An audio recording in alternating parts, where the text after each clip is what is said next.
What is going on, YouTube? I hope you guys are all doing well. I'm just here to show you guys a real quick unboxing of the Google Pixel 9 Pro Fold. That is a very long and weird name. This is going to be the first folding phone I've ever owned.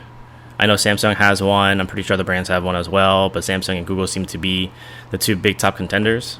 And I wanted to apologize in advance because this video is going to be kind of choppy. I had some video issues, and I don't feel comfortable showing my face currently. So the reflections from the phone were showing my face, and I had to cut parts of those out. So it's going to look very choppy. So I do apologize for that in advance. The audio from my GoPro also wasn't that great, so that's why I'm doing a voiceover. But jumping right into it, my first impressions of the Google Pixel 9 Pro Fold. So one of the first things I noticed when I got this phone was the packaging was a little bit different from what I'm used to. The Pixel 8 Pro comes in like a thicker box, and it has all the accessories that it needs underneath it. And I was kind of curious in how all the accessories could fit in this box. But hey, I guess we'll find out.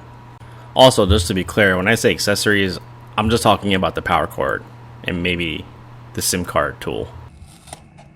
Oh, okay. I was wondering how this would allow the box to slide through, but now it makes sense. Gotta take off the adhesives. Okay. Turn this back around.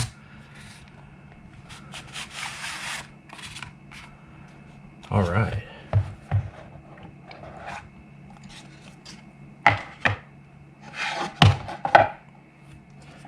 Interesting.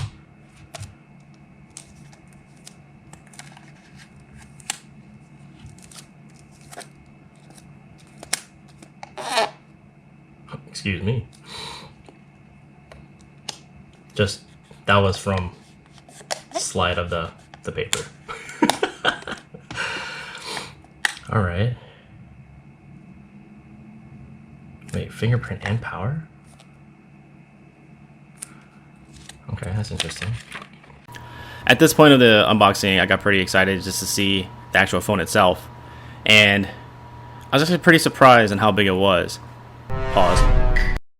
You can kind of see how I was trying to be very careful with the phone. Not only does it feel really skinny and a lot thinner than my current Pixel 8 Pro, but I was trying to not get any fingerprints on it. And I was checking around for where fingerprints would be mostly visible on the spine or on the screen, but it wasn't too bad. The one thing that did come to mind was when you're trying to close and open the phone, your fingers are essentially touching the outside screen and the screen inside. And for some reason that really bugs me. It gives me the vibe of a freshly cleaned window and someone comes up and just smudges their hand all over it. Okay, so that's the phone. Put that off to the side. Just manual stuff and SIM card removal, the SIM card tool. Then USB-C charger, USB-C to USB-C. Pretty standard. I kind of wish it still came with bricks, but I guess the bricks aren't really needed. It's time to turn on the phone. Doing almost no research on this phone before I bought it. I just wanted to have a fold phone, and I was excited that Pixel made one. The power button is, in fact, a fingerprint reader, which I have mixed feelings about, and I guess I can explain it in a more in-depth review if I make one, if you guys want one. But I have mixed feelings about the fingerprint sensor. The weight difference between the 9 Pro Fold and the Pixel 8 Pro is pretty similar. They both feel pretty well built, in my opinion, but where the 9 Pro Fold really shines is going to be when you open it up and start viewing content. I, for one, will probably be watching anime, YouTube videos, Netflix, and it kind of becomes like a little mini tablet for whenever you're out. If you don't want to see a smaller screen, then you have the option to just unfold the phone and you have a mini tablet. It's pretty nice, or at least I hope it is. My final thoughts on this unboxing and my first experience with a foldable phone, I don't really know. I'm a little indifferent, I guess. I'm excited to try it out, but I won't really know how nice it is until I guess I use it to its full potential, or to see if it's just good for everyday use. If you guys made it to this part of the video, I greatly appreciate you guys so much.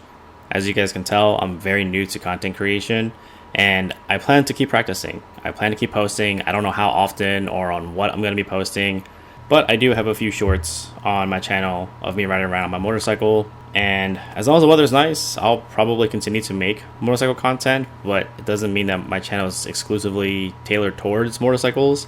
It's just, I live in a state where I get all 4 seasons, and while the weather's nice, I'm going to ride my motorcycle as much as I can. As my channel name implies, I'm just going to be talking about random things. Posting random things, creating content on random things. Feel free to like the videos that I post. Please subscribe to the channel. And as always, I hope you guys take care, and I hope you guys all smile today. Peace.